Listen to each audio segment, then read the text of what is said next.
They told me I would learn to love the silence.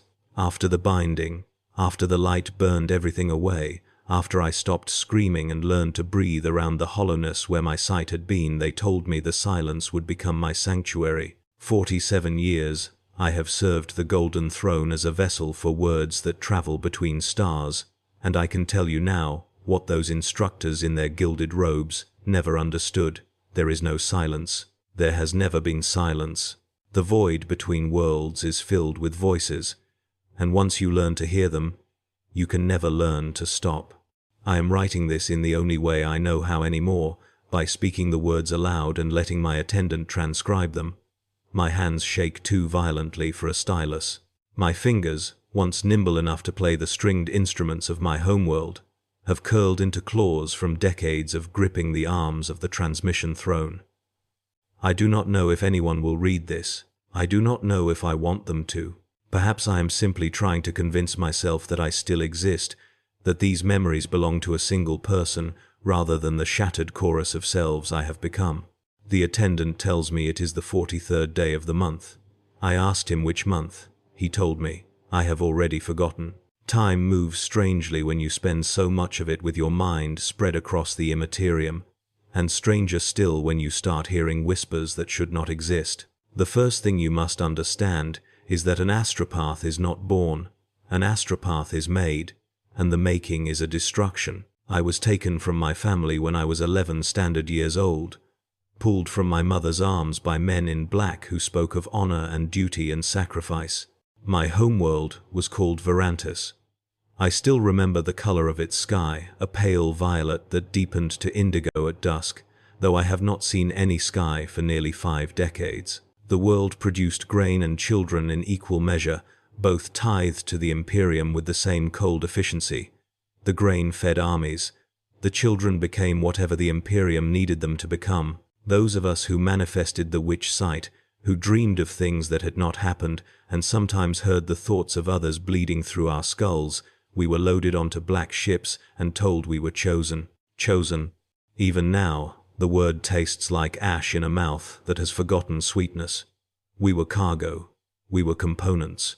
We were the raw material from which the Imperium would forge its communication network, and like all raw materials, most of us would be consumed in the processing. The black ship's name was Sanctified Purpose, and I spent 3 years in its holds.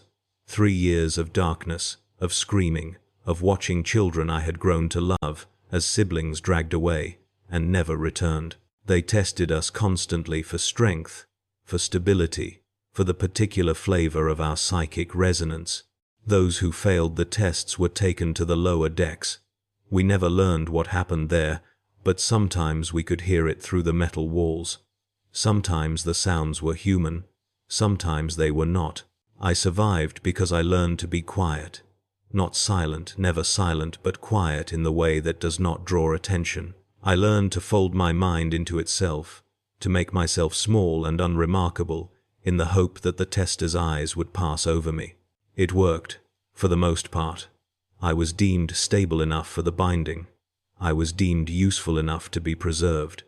And so, at 14 years old, I was brought before the Golden Throne. I cannot describe the Emperor's light. Language fails. Metaphor crumbles. What I can tell you is this. Imagine every thought you have ever had compressed into a single instant. Imagine every emotion, every joy, every terror, every fleeting moment of peace crushed together until they become indistinguishable. Now, imagine that compression igniting, becoming something that sees you, that knows you, that burns through every secret you have ever kept and every lie you have ever believed. The light of the Master of Mankind is not illumination. It is annihilation. It strips away everything unnecessary and leaves only what remains: a hollow vessel, a burned-out husk, a creature made for a single purpose. The light took my sight first. I remember that much. I remember the world going white, then red, then nothing at all. I remember screaming until my throat tore, and then screaming past that, because the pain was too vast for a body to contain.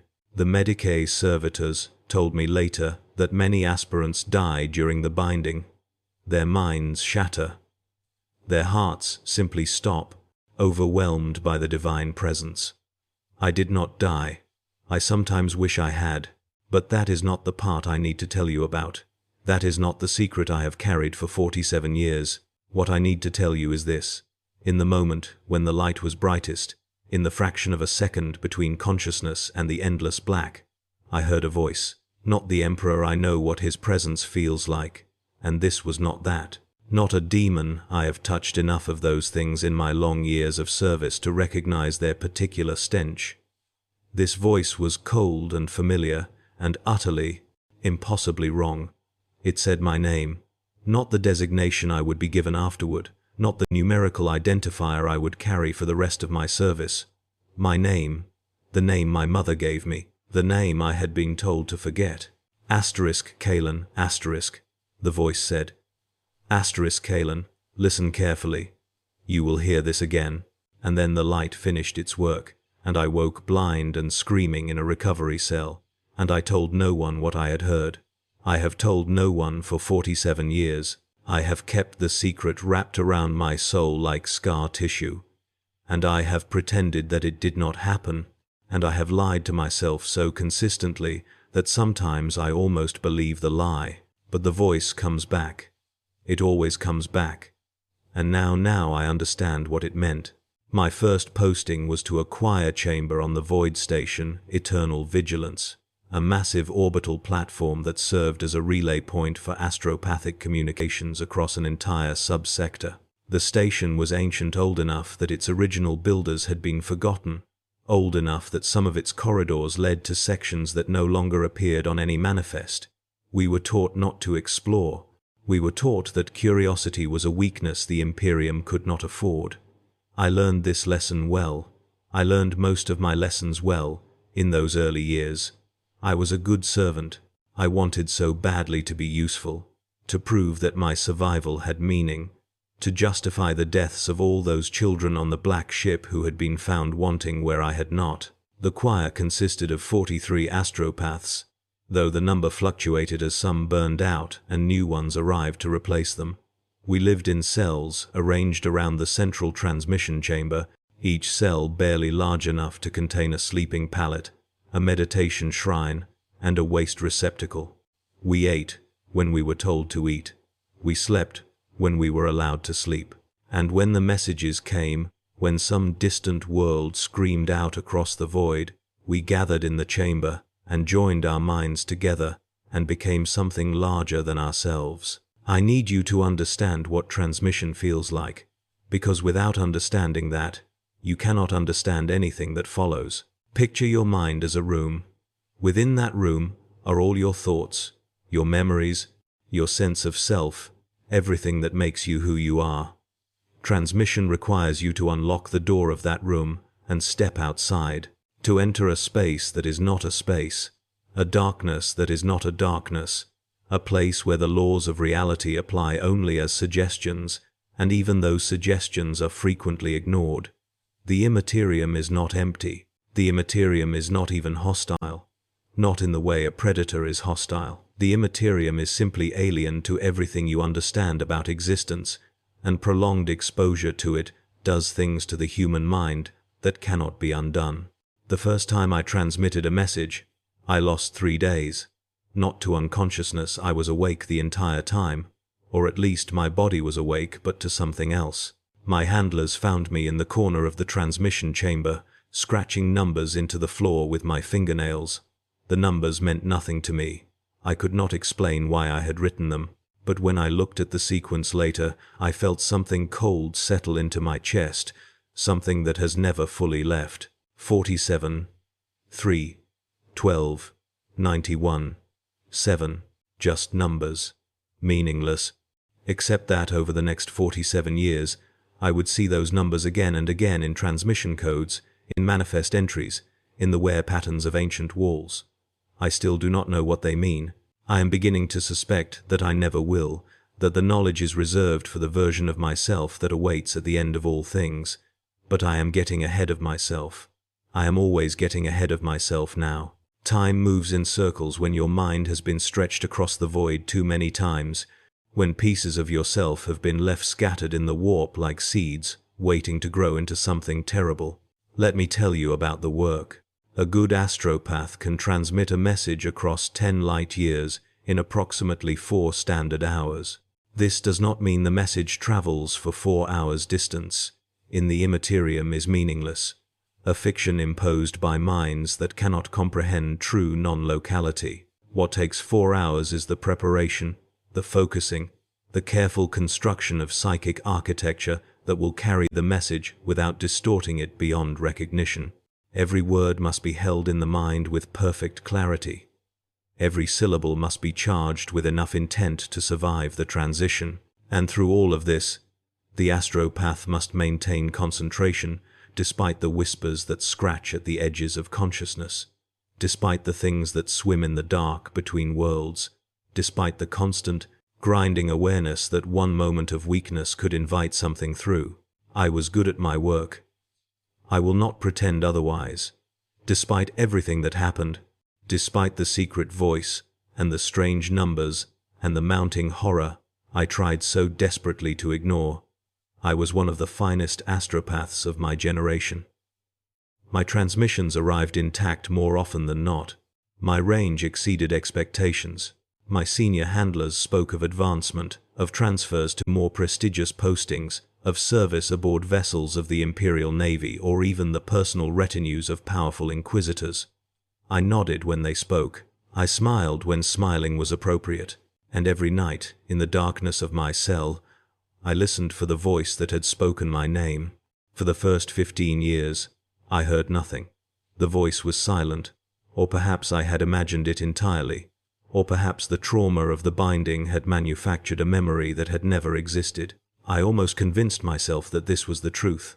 I almost found peace. Then came Magistrix Yolanda 7. She arrived on the station without warning, transferred from a choir on a forge world, whose name I was never told. She was older than I was, perhaps 60 standard, though the aging effects of chronic warp exposure made exact estimates impossible, and she had been an astropath for nearly 40 years. Her eyes, or what remained of them, had been replaced with plain augmetic lenses that showed nothing, reflected nothing, served only to maintain the biological integrity of her skull. She did not speak when she first arrived. She was assigned the cell 3 doors from mine, and for 6 months I knew her only as a presence in the choir, a mind that felt ancient and cold and somehow familiar. Then she cornered me in one of the maintenance corridors, and she spoke in a voice that crackled like burning parchment. "You heard it too," she said. "Not a question, a statement. During the binding, something spoke to you. I should have denied it. Every instinct screamed at me to deny it, to turn away, to maintain the silence I had kept for 15 years. But there was something in her voice, something that recognized me in a way I had never been recognized, and before I could stop myself, I was nodding. "What was it?" I whispered. She laughed. The sound was not kind. "Ask rather what it will be," she said. "Ask what it is becoming. Ask what we are becoming, those of us who heard. The number grows smaller every year. 7 of us, last I checked. 7 across the entire Imperium who heard the voice during binding and lived to remember it. The others disappeared, transferred to postings that do not exist, assigned to vessels that never arrived at their destinations, edited out of records as if they had never served." She leaned closer, and I could smell the incense and machine oil that clung to her robes. "Something is hunting us. Something that does not want us to understand what the voice means." "What does it mean?" I asked. She did not answer. She simply turned and walked away, and when I tried to follow, I found myself in a corridor I did not recognize, in a section of the station that should not have existed. I spent 3 hours finding my way back to my cell. When I returned, I asked my handlers about Magistrix Yolanda 7. They told me no one by that name had ever served on the station. They showed me the choir roster, and her designation was not there. They suggested I report myself to the Medicae for psychological evaluation, and the suggestion had the weight of an order I could not refuse. The Medicae found nothing wrong with me. Nothing they could measure. At least, I was cleared for continued service, and I continued to serve, and I tried very hard not to think about the woman who had known my secret. But I saw her again briefly, in the reflection of a brass fitting, in the corner of my perception where blind astropaths learn to sense the world through means other than sight. She was watching me. She was always watching me. And then, one morning, she was simply gone, not transferred, not dead, but erased, as if she had never existed at all. That was when I began to understand that my survival had not been chance. That was when I began to suspect that something had plans for me. The message came 17 years into my service. I need to be careful here, because even now, even after so many decades, the memory of that transmission is wrapped in pain so deep that approaching it directly would shatter something I cannot afford to lose. Let me circle it instead. Let me describe its edges. There was a world called Tertius 9, a forge world on the edge of the subsector, home to approximately 800 million souls. Their primary export was artillery shells, billions of them, churned out by manufactorums that operated around the clock in an endless cycle of production. The world was considered strategically vital. Its loss would have affected the entire battlefront in a campaign being waged 3 systems away. The message came through the choir at 0300 local station time. An emergency transmission, priority vermilion, coded for immediate action. Tertius 9 was under attack. The nature of the attack was unclear. The transmitting Astropath's mind was fragmenting even as they sent, but the request was simple. Reinforcements. Immediate reinforcements. The planetary defense forces were overwhelmed. Without intervention, Tertius 9 would fall within 72 standard hours. I was assigned to the relay team. 43 minds, working in concert to amplify the message, to boost it across the void to the nearest naval command. It should have been routine. I had participated in hundreds of similar relays. But this time, something was different. The message reached me, and I felt it twist, not in the immaterium, inside me. Inside the place where I had hidden the voice, the secret, the memory of my name spoken by something that should not have known it. The message touched that hidden place, and for one terrible instant, I felt it change. One number transposed, one coordinate shifted, one tiny error that would send the reinforcements to the wrong location, a location that did not exist, a point in the void where no planet orbited and no life could survive. I tried to correct it. I swear before the Golden Throne that I tried. I felt my mind reaching for the transmission, trying to pull back the error before it propagated through the choir. But something held me in place, something that felt like cold hands wrapped around my consciousness, something that whispered, in a voice I recognized, "Not yet, not yet, the pattern must complete." The message went out. The reinforcements deployed to the wrong coordinates, and 72 hours later, Tertius 9 fell. 800 million souls. I carry them with me always. I carry the weight of their screams, transmitted by the dying astropaths in the final moments before the world went dark. I carry the knowledge that I could have stopped it, that I should have stopped it, that something inside me chose not to. The official inquiry found no fault with the relay team. The error was attributed to warp interference, to the inherent unpredictability of astropathic communication. I was commended for my service. I was promoted. I wanted to die. I wanted to throw myself into the void, to let the emptiness take me, to end the horror of existing in a body that had been used as a weapon without my consent. But I did not die. Something would not let me die. Every time I approached the airlocks, every time I contemplated the maintenance shafts that led to the station's outer hull, I found myself walking in a different direction, making different choices, preserved by a will that was not my own. The voice returned that night. It spoke my name again times Kalen times, and this time it added something else. 47 years, it said. That is how long we have. That is how long before the pattern completes. You will understand at the end. You will understand everything. I screamed. I screamed until the Medicae came and sedated me, until darkness swallowed me whole. And when I woke, I was on a new ship, transferred to a new posting, my records amended to reflect a routine reassignment that had nothing to do with madness or prophecy or the deaths of 800 million innocent people. They told me the new posting was a reward for exemplary service. They told me the battlecruiser Implacable Wrath was an honor, that serving as a primary astropath aboard a vessel of the line was a privilege reserved for only the most capable. I nodded. I accepted. I learned the ship's corridors and the rhythms of its crew and the particular flavor of its machine spirit, old and patient and hungry in ways I tried not to think about. I served. For 30 more years, I served. The things I transmitted in those decades would fill archives.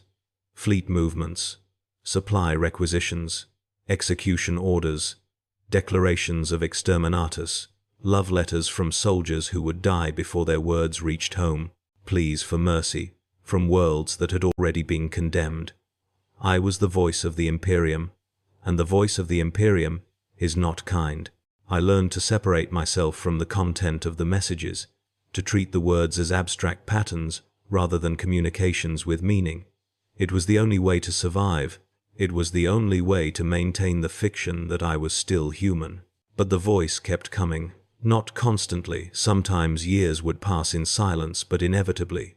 Always. In the moments when I had almost convinced myself that Tertius 9 was behind me and the pattern would not complete, it would whisper my name. It would recite the numbers 47, 3, 12, 91, 7, in sequences I could not parse, and it would remind me, over and over, that I was not in control, that I had never been in control, that I was a component in a machine I could not see, serving a purpose I could not comprehend. I tried to research the phenomenon, carefully, quietly, using channels that I hoped would not be monitored.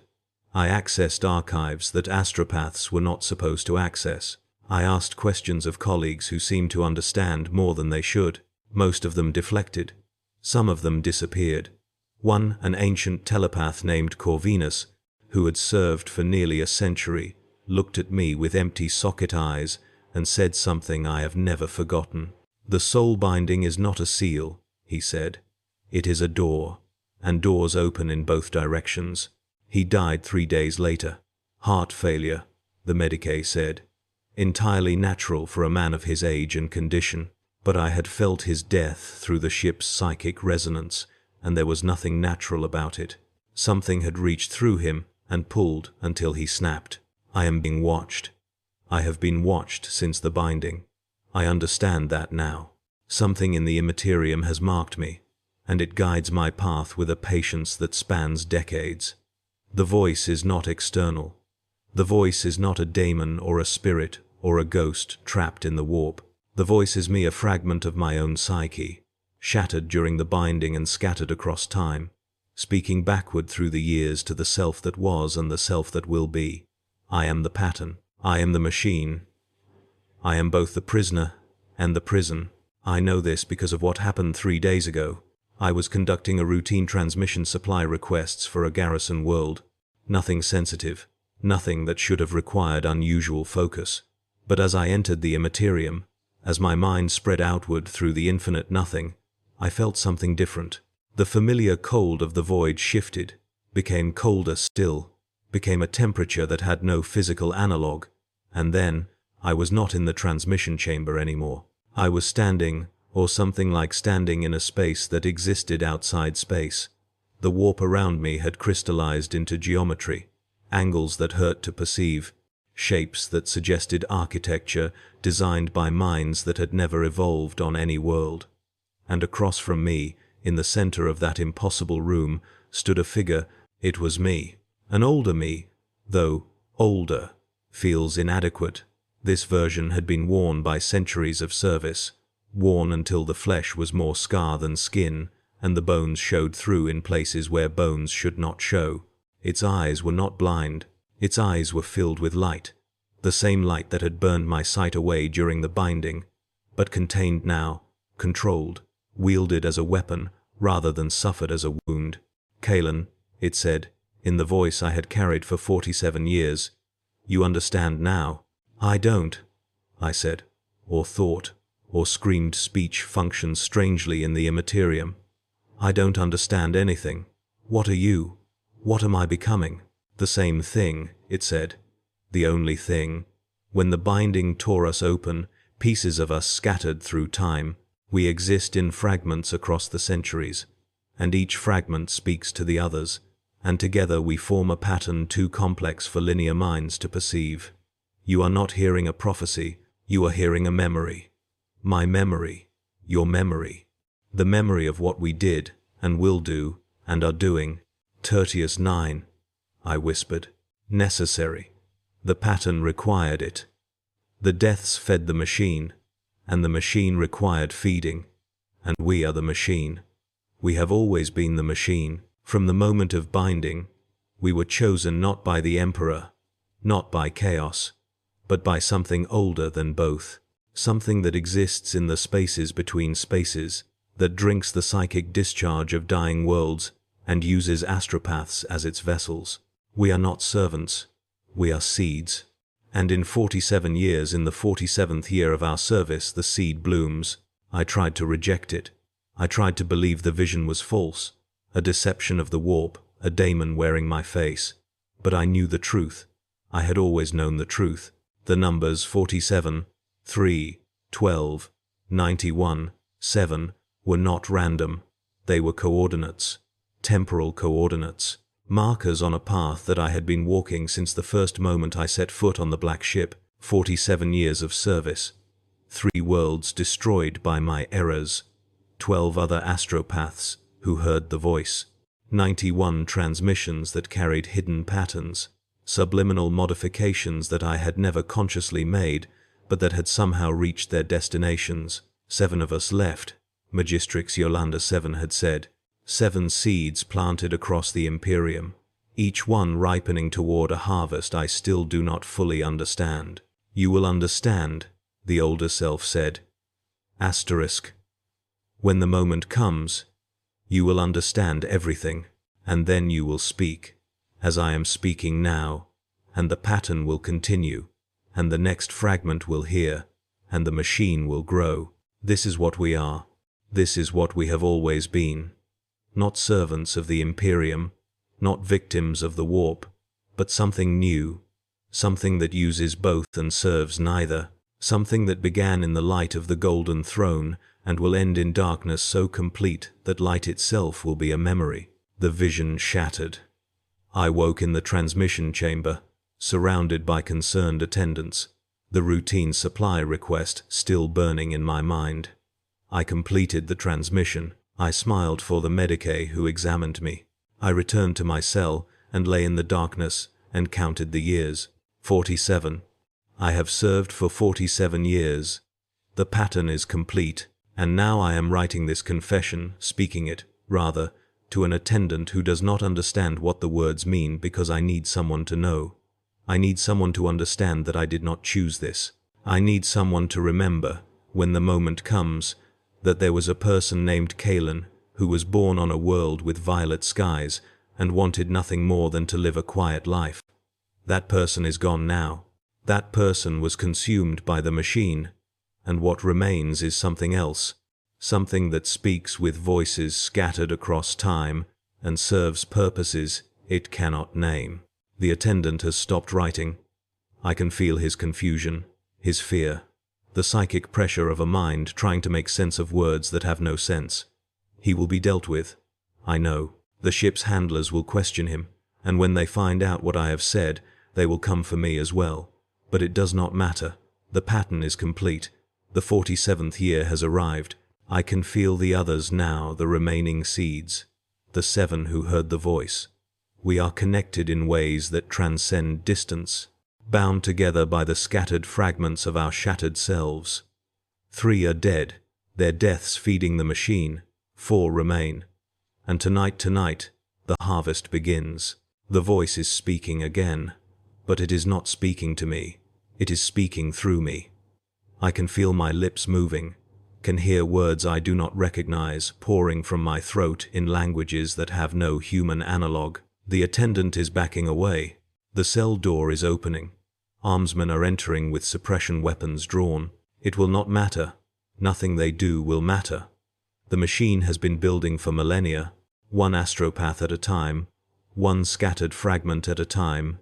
The Imperium believes it created us to serve. The Imperium believes the soul binding makes us safe, but the soul binding does not seal us away from the warp. The soul binding opens us to something deeper, something that has been waiting since before humanity crawled from the caves and looked up at the stars and dreamed of reaching them. I understand now. I understand everything, just as my older self promised. The numbers were coordinates not in space but in structure, the architecture of a machine built from minds, a pattern written in psychic blood across 10,000 years. Every astropath who has ever served has been a component.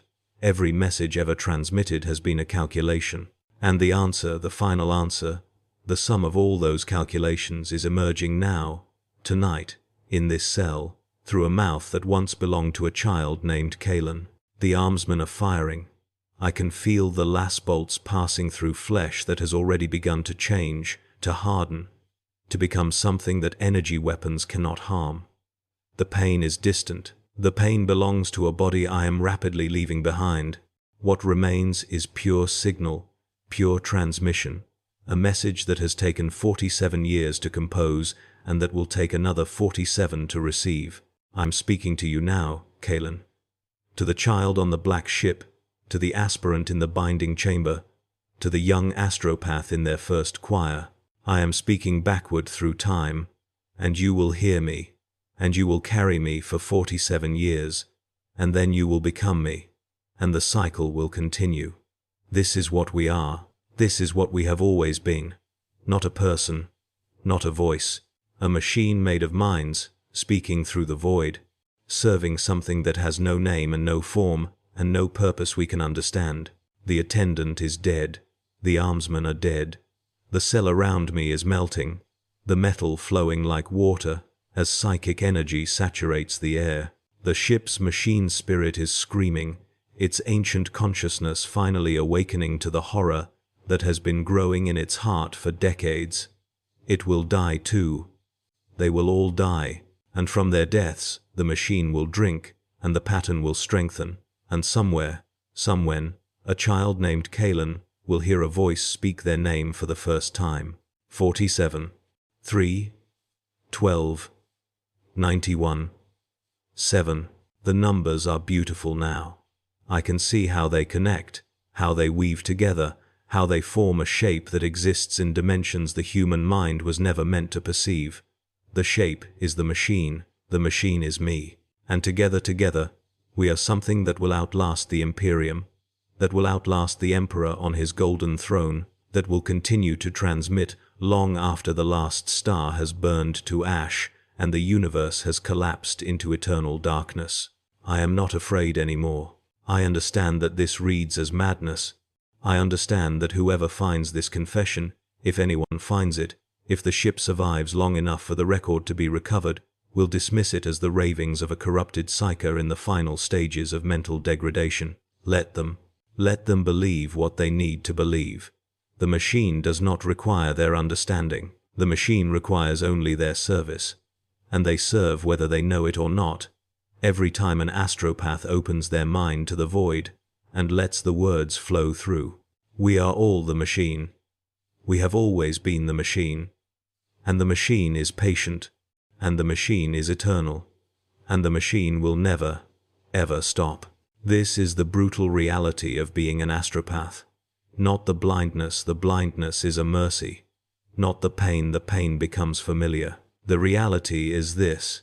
You believe you are serving the Imperium, but you are serving something else. You believe you are transmitting messages, but you are part of a message that has been transmitting since the first human soul touched the warp and screamed. You believe you are alone in your suffering, but you are never alone.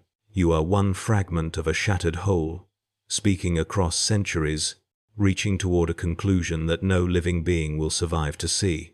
I am that conclusion. I am becoming that conclusion. The transformation is almost complete now, and what emerges will not remember being Kalen, will not remember Varantis or violet skies or a mother's arms. What emerges will remember only the numbers, the pattern, the endless calculation that is the machine's only thought. The ship is breaking apart around me. The warp is bleeding through the hull, reality dissolving like sugar in water.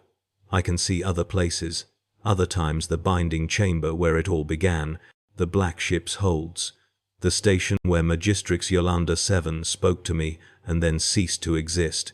They are all happening at once. They have always been happening at once. Linear time is a fiction, and I am finally free of the fiction, finally able to perceive the truth that has been waiting behind my blind eyes since the day the Emperor's light burned them away. The truth is this: we are not his servants. We are not his children. We are his mistake, a flaw in the architecture of the Imperium, a door that was left open, a channel through which something ancient and hungry has been feeding for 10,000 years.